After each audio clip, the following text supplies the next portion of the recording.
Assalamualaikum dan salam sejahtera. Saya Ala Irina Safia binti Muhammad Zaidi akan membentangkan tentang Artificial Intelligence dalam meningkatkan kemahiran teknikal dan kreativiti dalam pelajar multimedia. Jadi, apakah sebenarnya Artificial Intelligence ini? Artificial Intelligence ini ialah perkembangan teknologi secara digital yang telah membawa satu perubahan yang besar dalam bidang pendidikan dan industri kreatif.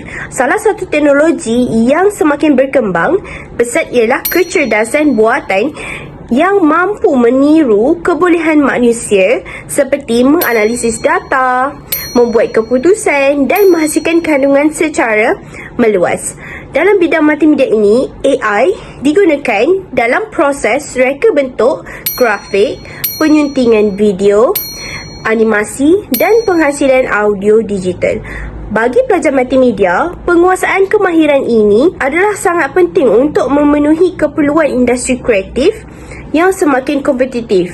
Jadi, AI ini dilihat sebagai alat bantuan yang mampu meningkatkan keberkesanan pembelajaran dan penghasilan karya kreatif. Jadi, apakah peranan Artificial Intelligence ini dalam pendidikan?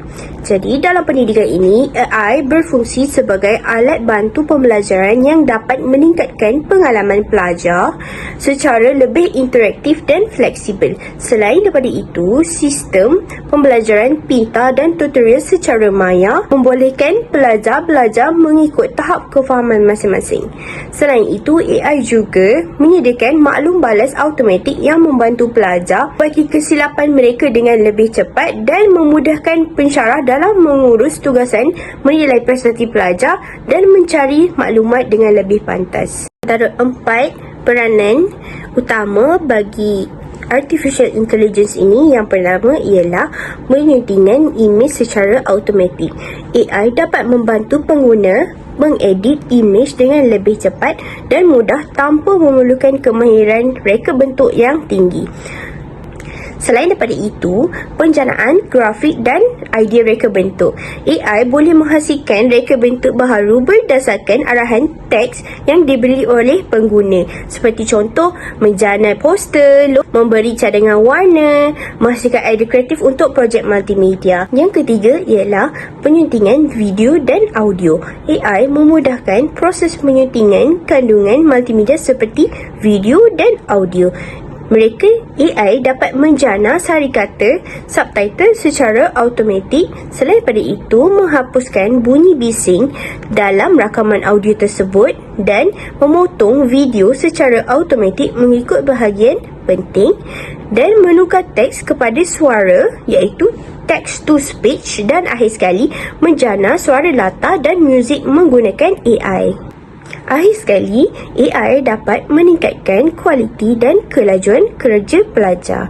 AI dapat membantu pelajar menyiapkan tugasan multimedia dengan lebih cekap, iaitu bagaimana?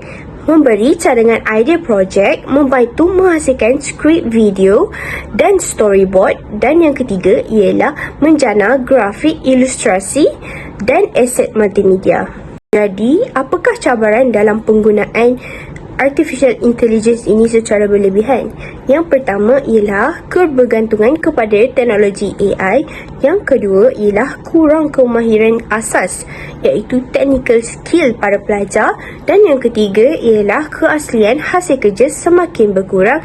Dan akhir sekali ialah kurang pendidikan dan pengetahuan dalam mengendalikan Artificial Intelligence ini. Jadi, apakah penyelesaian bagi isu ini? Ialah AI perlu digunakan sebagai alat bantuan, bukan pengganti sepenuh kepada usaha pelajar. Selain itu, mengadakan bengkel latihan dan sesi pendedahan berkaitan Artificial Intelligence ini. Seterusnya, pensyarah perlu mengekalkan latihan praktikal dan tugasan manual. Dan akhir sekali ialah pelajar digalakkan menghasilkan idea sendiri sebelum menggunakan Artificial Intelligence ini. Kesimpulannya, AI memainkan peranan yang sangat penting dalam meningkatkan kemahiran teknikal dan kreativiti pelajar multimedia. Penggunaannya dapat mempercepatkan pembelajaran, namun perlu digunakan secara bijak dan seimbang.